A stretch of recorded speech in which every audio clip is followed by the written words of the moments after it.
Kerajaan negeri mewartakan 129.4 hektar tanah sebagai rizab kampung di Kampung Beringgis dan Kampung Kawang Papar daripada keluasan berkenaan 48.1 hektar diwartakan di Kampung Beringgis, manakala 80.937 hektar di Kampung Kawang. Surat pewartaan tanah terbabit diserahkan Ketua Menteri Datuk Seri Haji Nur kepada Pegawai Daerah Papar Hazlan Zabli pada Majlis Rumah Terbuka Aidilfitri Ahli Dewan Undangan Negeri Kawang Datuk Ghulam Haidarhan Badar di Kampung Pengalat Besar Papar hari ini. Pada majlis itu, Haji turut menyerahkan replika cek RM600,000 kepada Pengetua Sekolah Menengah St. Joseph Jenit Mahibol dan RM2 juta kepada Adun Limbahau Datuk Juil Nuatim.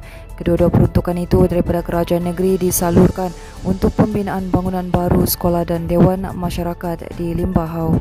Sementara itu, pendekatan Gabungan Rakyat Sabah yang tidak memilih siapa untuk bekerja sama dilihat sebagai satu pembaharuan yang mampu membawa gabungan lebih kukuh dan masa depan politik Sabah yang lebih terjamin.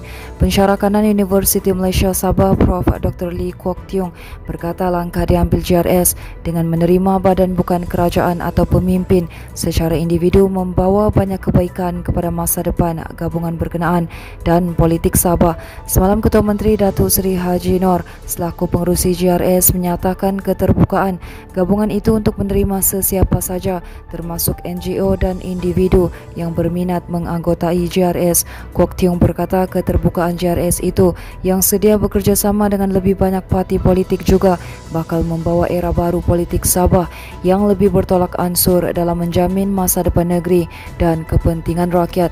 Jelasnya ia termasuk dalam soal membentuk kerjasama atau kesepakatan dalam menghadapi pilihan raya akan datang, khususnya pilihan raya umum ke-15. Katanya ia jelas dengan kehadiran begitu ramai pemimpin parti termasuk Barisan Nasional pada majlis pelancaran JRS di Pusat Konvensyen Antarabangsa Sabah semalam. Beliau yakin JRS juga mampu menangani soal pembahagian kerusi dalam kalangan parti komponennya selain daripada BN masih memastikan kerusi parlimen yang ketika ini banyak dikuasai pembangkang mampu ditawan semula. Dan pada itu beliau berkata pelancaran JRS sebagai sebuah entiti politik rasmi sangat signifikan dengan kedudukannya sebagai parti yang menjadi kerajaan pada hari ini. Tiada keperluan pengguna di negeri ini membuat pembelian panik kerana bekalan ayam mentah ketika ini mencukupi walaupun menjelang sambutan perayaan Pesta Kaamatan esok dan lusa. Pengarah Pejabat Kementerian Perdagangan Dalam Negeri dan Hal Ehwal Pengguna Sabah Georgie Abbas berkata hasil pemeriksaan di pelbagai peringkat termasuk peruncit dan pemborong di seluruh negeri mendapati bekalan daging ayam masih mudah diperoleh di pasar utama, pasar raya dan kedai runcit. Katanya pemeriksaan dan pemantauan bekalan ayam termasuk barang keperluan asas yang lain dijalankan setiap hari oleh KPDN HEP Sabah bagi memastikan bekalan barangan keperluan asas tidak terputus dan dijual pada harga yang berpatutan. Georgie turut berkata, berdasarkan laporan harian pemeriksaan ayam di seluruh Sabah, purata ayam disembelih dalam tempoh sebulan adalah dianggarkan sebanyak 3 juta ekor iaitu purata 100,000 ekor ayam sehari. Sehubungan itu, Georgie turut memaklumkan bahawa KPDN HEP sedia bekerja sama dengan mana-mana kementerian dan agensi terutama berhubung isu harga serta bekalan ayam khasnya di Sabah. Berita jenayah, seorang wanita ditemukan mati dengan kesan lehernya dikelar dipercayai dibunuh oleh teman lelaki anaknya dalam kejadian di sebuah rumah di apartmen Taman Sentosa Sandakan semalam. Ketua Polis Daerah Sandakan Asisten Komisioner Abdul Fuad Abdul Malik berkata siasatan awal polis mendapati mangsa tinggal bersama anak perempuannya yang berusia 25 tahun.